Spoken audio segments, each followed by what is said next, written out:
Hey, Stellan cousins. You already know what time it is. Animated horror stories. Animated horror stories. Dun, dun, dun. Ba-dum, boom, boom. Ba-dum.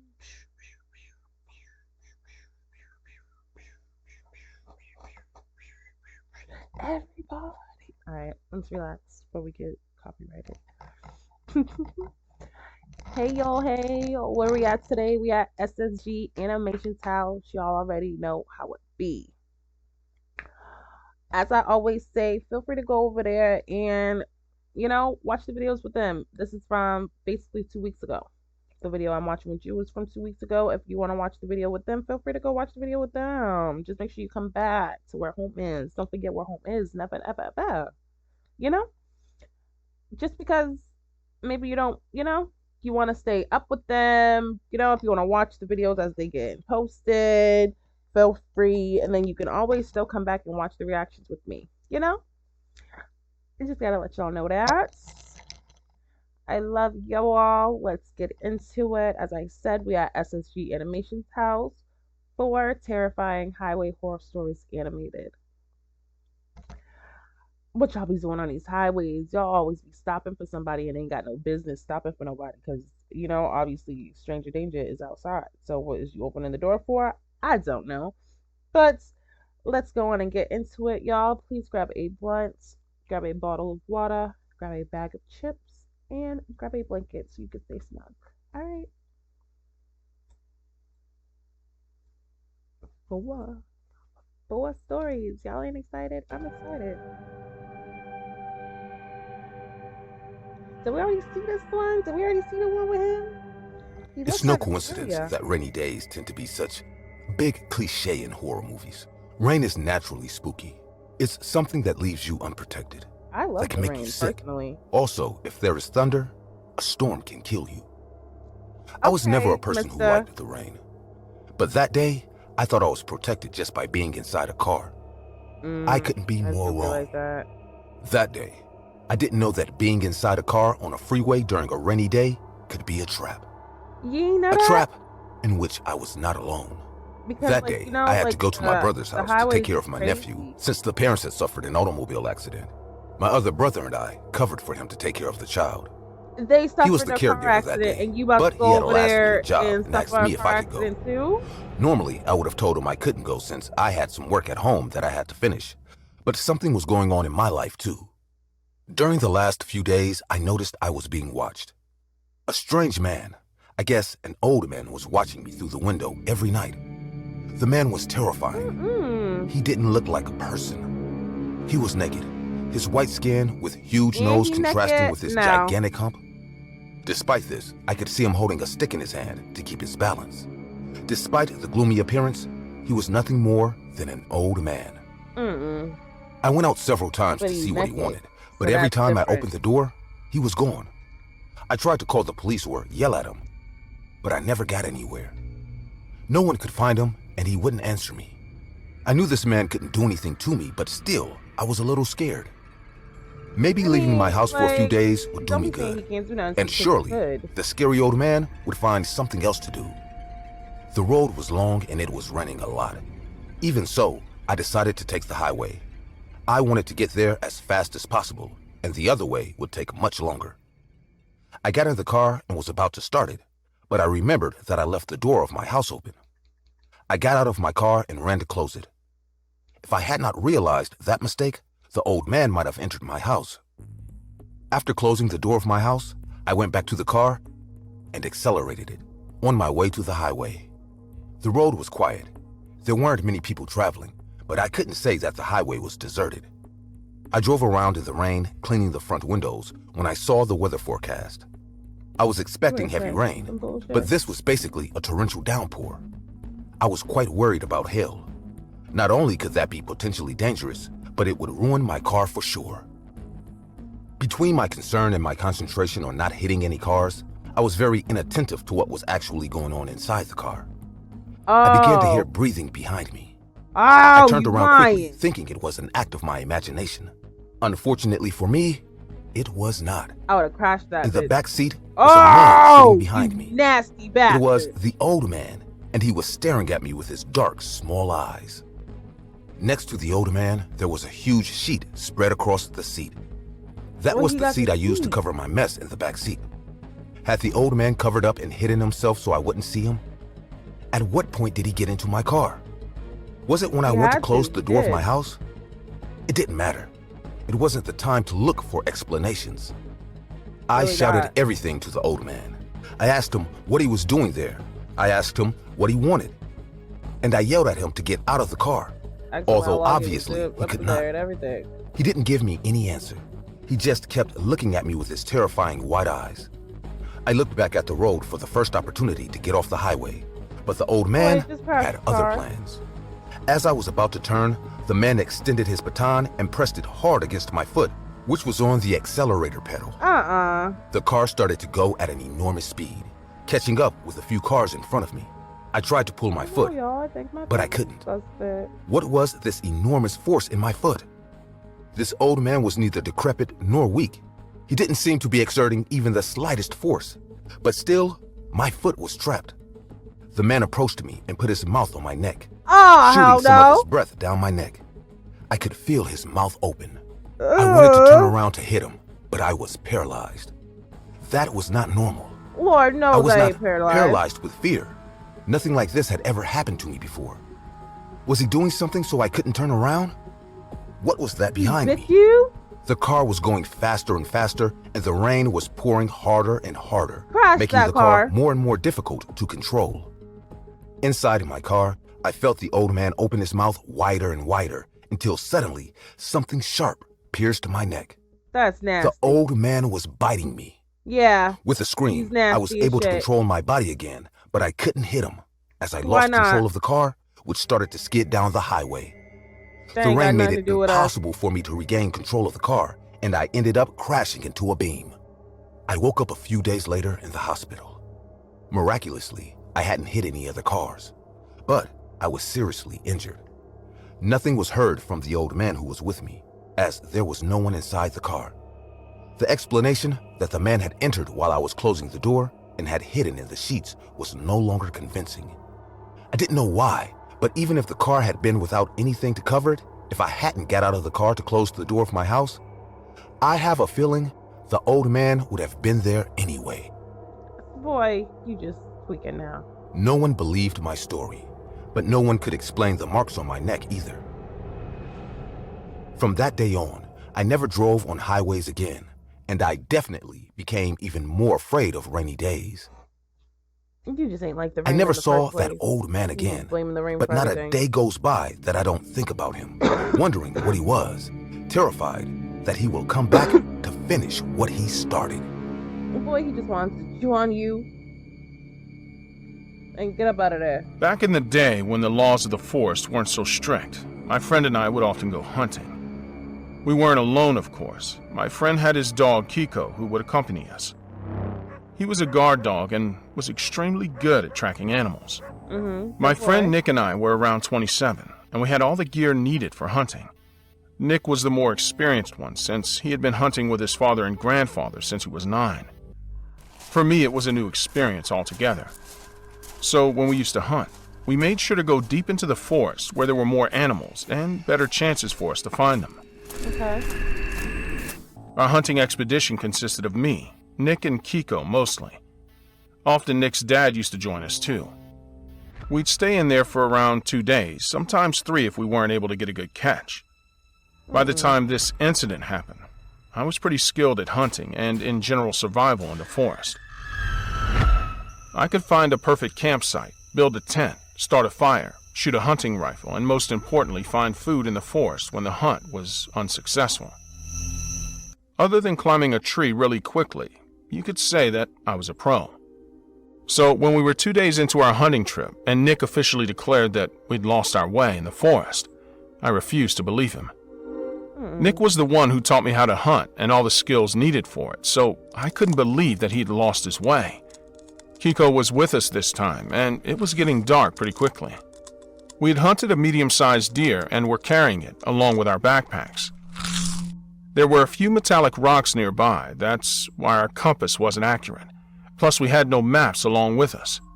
Why not? In such situations, it's best to either set up camp for the night and navigate the way in the daylight, or try to find a stream of water and follow it until you reach someplace safe. Nick and I had hunted in those woods before, so we knew that a few miles away was a national highway. This wasn't a busy highway, but if we could make it to the highway, we could find a truck or a car to hitchhike in. I personally was tired of camping and couldn't do it for one more day. Our water supply was low and the mosquitoes were the worst. Plus, according to Nick, having a dead deer could attract unwanted predators. So that evening, we decided to walk in search of the highway. Also, we had to unfortunately leave our catch behind because it was too heavy to carry around. About an hour after the sunset, my cell phone got service and we used the GPS to find the shortest way towards the highway. Okay, good shit. We were pretty good hikers, so within the next 2 hours we had found the highway. But luck wasn't on our side that night. None of the vehicles stopped for us. And once they did, they either weren't going close to where we wanted to go, or they didn't want to give a ride to a dog. I think we should walk parallel to the road for a while and see if we can find a gas station, or better yet, a motel, Nick suggested. Well, it was the best plan, to be honest. So, despite being tired from walking all day, we kept going.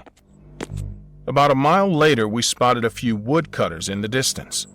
There were at least 5 of them, and they hadn't spotted us yet, as we were walking very close to the forest line. The first thought after spotting those men was delight. However, Nick, who was walking a few steps ahead of me, and Kiko had other thoughts, as they had stopped dead in their tracks. Hey, bro, what's wrong? Why did you stop? I asked Nick, to which he didn't reply. He held my hand and stopped me from walking further. He also signaled me to be quiet. So we just stood there, observing the men. Now that I was seeing them for a long time, I noticed some odd behavior. Firstly, why were they cutting wood in the dead of night? You know? Also, why were they cutting trees near the highway and not deep into the forest? In our days of hunting, we'd come across a few woodcutters, and most of them were in the woods and with heavy machinery. And most importantly, they stopped working just before sunset. I don't think these are woodcutters. Nick was sharing my thoughts. What do you think they're doing then? Just then, the tree they were trying to cut fell, and suddenly, Kiko, what are you doing? It was pretty clear what was going on. The tree did not fall in the forest. Rather, it fell right on the highway, blocking most of the road. It was pretty clear that no vehicle could cross the road. The tree was massive and cut strategically to block the road. Hey, Leo, we need to walk away from here, man. Where's Nick Kiko told me. going? As we started tracking back our steps, we noticed a car coming from far. We both knew what they were walking into, so on instinct, we both jumped on the road and started waving our hands frantically. The driver must have spotted us as he slowed down the car, but no one got out. From our spot, we could see a man driving the car with a woman in the passenger seat and 2 kids sleeping in the back seat. Nick approached the driver.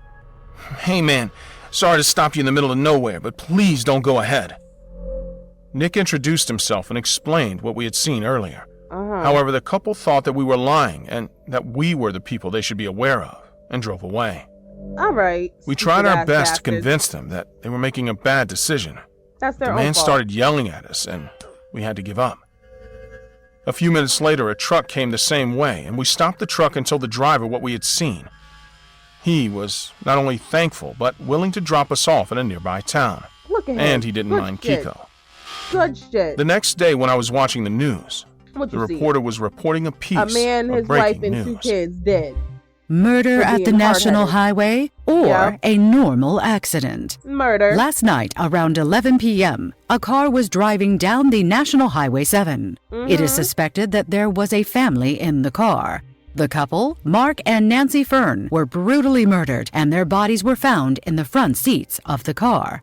However, the authorities confirmed that there were 2 kids in the car as well, suggested by the 2 car seats found in the back seat of the car. Duh. The kids are declared missing, and there is a massive search going on for Boris and Anna Fern 4 and 6, respectively. They are All dead. shreds of evidence found on the scene point towards this being a planned murder, but due to the lack of any witnesses, the detectives are finding it tough to take the investigation forward. Also, these are the photos of the missing children. If you spot them anywhere, please call this number, 315-555-1255. I immediately called Nick. Hey, did you see the news? Yeah, I just did. I think we should call the cops. Ain't nobody calling. Later that morning, we called I the tried to cops help and told them them bastard. all that we knew. To date, that case remains unsolved, and the kids were never found. That's their fault. It's so unfortunate that the family didn't believe us and drove right into their doom. That's their own fault. You told them. You tried to be helpful. You can lead a horse Hi to water, guys, but you my can't name make is it drink. Aria, and to be honest, I don't know how I'm alive to tell you the story I'm about to tell you. It all started on March Surprise. 25th. Oh, yep, we My think that's boyfriend one. had his birthday in 2 days, and even though our relationship was really rocky, I was looking for freaky something ass to give man. him as a present. To be honest, we both argued a lot, and this could be a great opportunity to fix things. So, Shoot, I had to give him a big gift. I searched high and low on the internet for someone selling his favorite Spider-Man action figure, until, with a lot of effort, I found someone who was selling it. This person was a childhood friend of mine, someone I knew who collected Marvel figures and sold as many as he could. I went into my friend's house and he quickly showed me the figure. It was beautiful. I'm sure Tom, my boyfriend, was going to love it. Look I at you. stayed there All you having did was coffee with think my about friend dude. and catching up with him, and after a few hours, I went back to my house. He couldn't have known where I was, or he would find out what I was going to give him. After that day, Makes sense. Tom spoke to me surprisingly less, but when his birthday came, he picked me up in his car to go to lunch with his family for his birthday. We hadn't dated in a long time, and his family lived far away, so this would be the first time I would meet her. You can imagine how nervous I was. What I imagined at the time was that I would never actually get to meet her because her family had died years ago. I still remember how that day, Tom had a smile from ear to ear. 'Cause he was about to try to kill It was some girl. almost Machiavellian, but I could tell he was nervous and angry about something. I asked him what was wrong, but he just said he was nervous because he was going to meet his family, and Ain't I lying. innocently believed him. As soon as I got into the car, I noticed that he didn't say a word to me or look at me. He was absorbed, and his head was somewhere else. Hey, tell me, what are you thinking about? Something is clearly happening. I told you nothing. Can't you be a little more patient? Then something is happening. If you tell me to be patient, it's because something is about to happen. Just be patient, okay? I have a surprise for you. I'm kind of surprised. A surprise for me?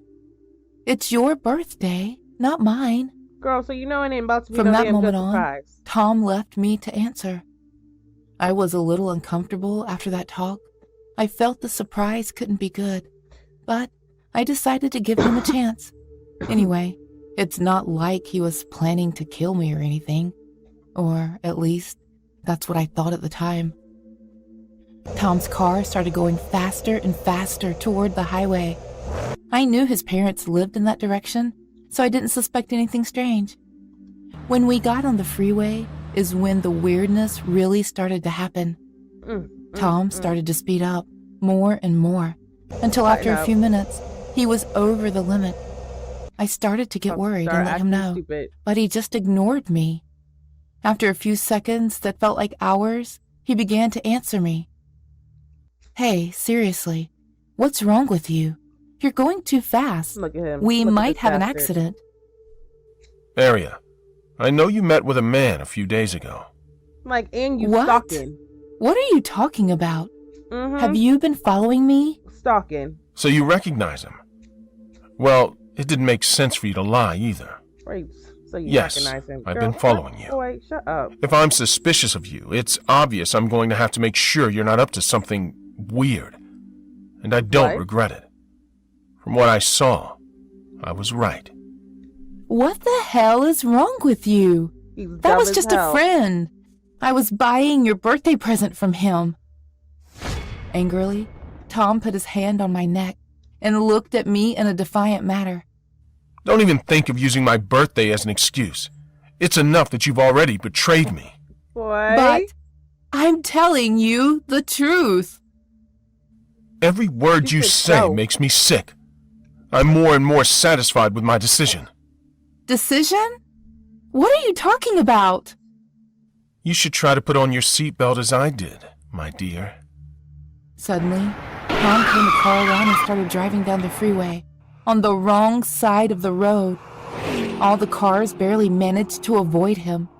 Luckily, there were very few people, but still, it was only a matter of time before an accident happened, as Tom increased his speed more and more. Yeah, girl, she's Stop the trying to car kill you. now! What the hell is wrong with you? Have you gone crazy?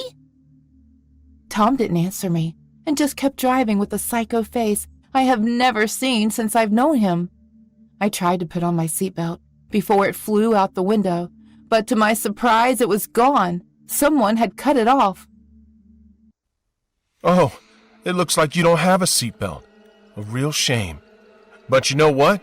You deserve it. Only good people like me deserve to live. You're a psycho! Stop the car! You won't survive either. It's just a belt. Well, we'll see about that. Unfortunately, I don't think you'll be alive to find out. If you're a kid with a car in front of you, you'll be thrown out of the window for sure. Your head will smash against the glass, and then you'll hit the other car and go straight into the pavement. I have my seatbelt and airbag to protect me. Why are you doing this to me? I have never been with anyone else. I just wanted you to have a good time today. Lies. All women are just as treacherous. You were only with me because you just met me. Surely you were already bored with me and you started dating your friend, right? I swear, I didn't. I hate liars. Violently, Tom moved his car and crashed it into my side with another car. The glass in my window shattered and hurt my arm. Tom lost a little control but quickly regained it. It hurts, doesn't it? You know what? This is love. This is the price of betrayal. I've been following you for as long as I've known you. I always knew you were up to something weird. But you know what? You're mine. And when a toy of mine is defective, I throw it away. That man said a With toy. that said, Tom said a accelerated toy. to crash into a He's so truck. damn sick. This time, it was going to happen. The truck showed no signs of evading my boyfriend's car. I had to do something, or I would surely die. In an act of impulsivity, I grabbed Tom's steering wheel and swerved the car to the side. We crashed into a fence and fell down a small ravine, straight into the river. Water began to pour into the car through my broken glass. Tom He's about seemed to be have trapped passed in that damn out, so I took seatbelt. that moment to swim through the broken car window and escape. But suddenly, Tom grabbed my foot. His gaze was Kick full his of ass. anger. This man wasn't interested in saving about to- himself. what? He's He about to try to just take you wanted to out with kill him. me. As he grabbed my foot, I started to run out of air, and to make it worse, a part of my body was still going through the broken window of the car, Oh. and I still had the glass embedded in my skin. Every time my body hit the car, I could feel those little pieces of glass penetrate my skin even further. In my defense, Yep. I kick him. kicked Tom in the face as hard as I could. Uh-huh. And on my keep kicking third him. kick, he let go of me. And so I took the You should kick opportunity his to ass swim again, just away. for good measures. As I did so, I could see Tom stretching his arms out to catch me, while the car was sinking deeper and deeper. Tom never made it out of the car. Ironically, it was the seatbelt that doomed him. But then again, Ironically. he couldn't swim. And he Nearly couldn't swim, drowning, that's crazy. He I killed managed to himself. get out and breathe.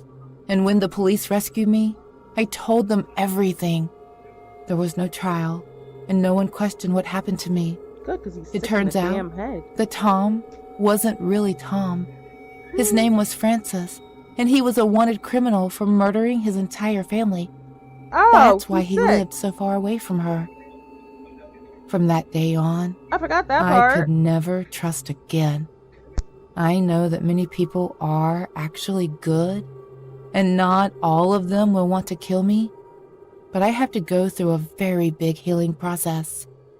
Every time someone approaches me, I see Tom reflected in their eyes, and I feel that no matter how good the other person is, they are hiding a serial killer inside them.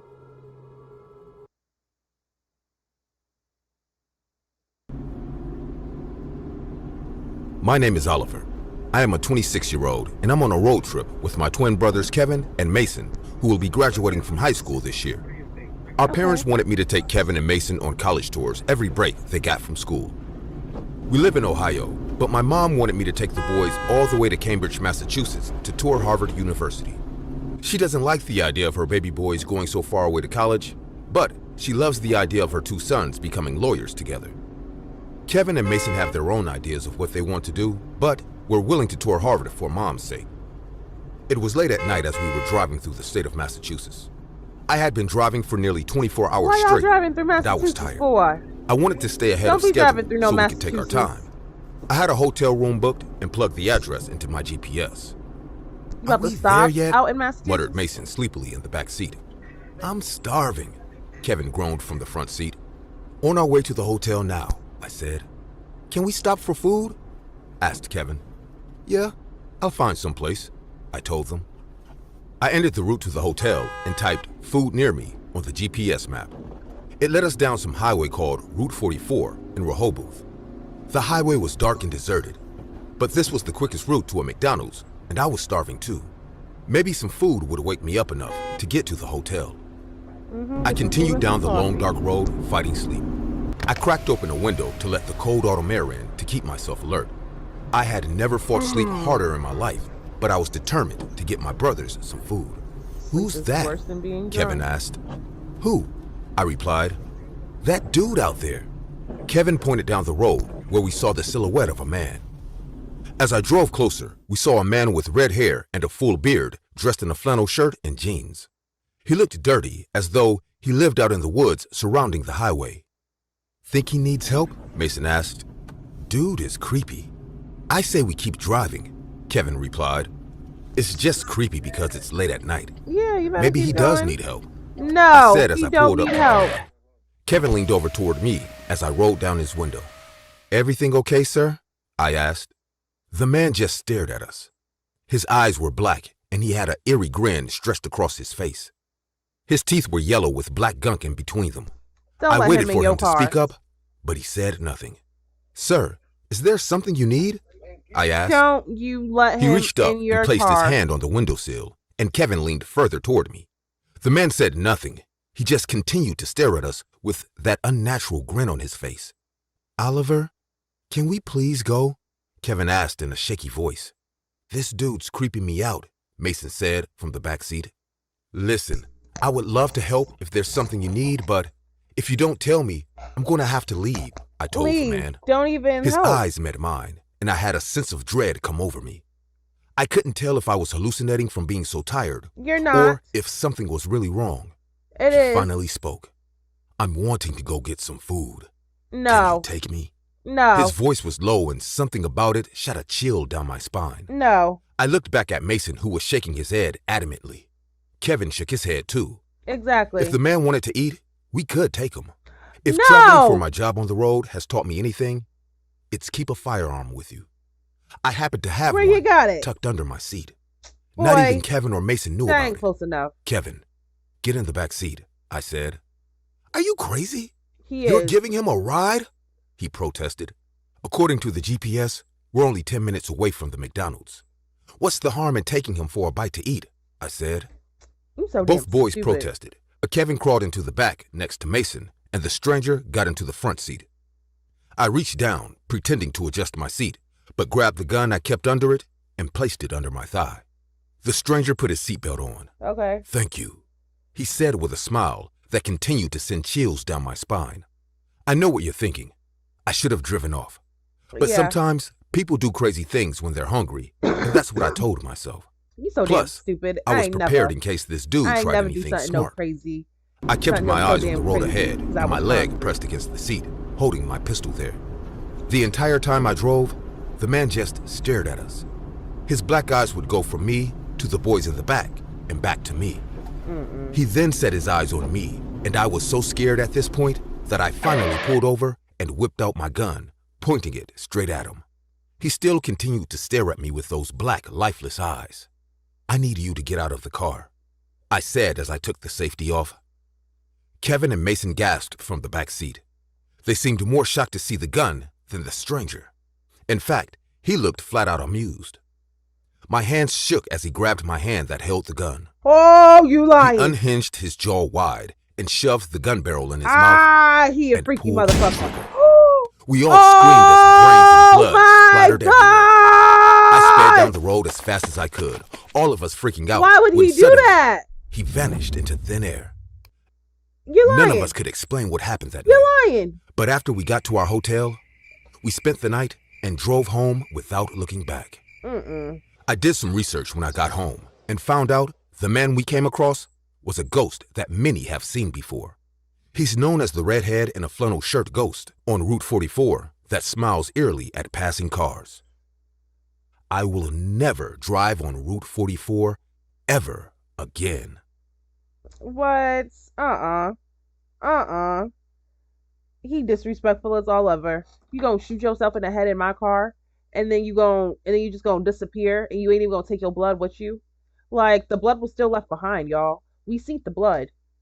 Oh, Oh, he a creepy bastard for that. Oh, that's crazy as all ever. That was a good one. That was a good one. I'll say number 4 was a header. It was my favorite. And I'll say what number 1 number 1 could have been good. You know, number 1 could have been good, but oh boy just biting people. You know, he was biting him in the neck. So it could have been good, but still. And then number 3 is always a header because that man was dumb crazy. I'm sorry, my husband called you. I'm gonna always answer my man. Period. So what's number 3 is always a header because that girl was just trying to get you a gift, and now look at you, dead. Right? So let me know which one was your favorite in the comments, y'all. And until next time, I love y'all. Goodbye.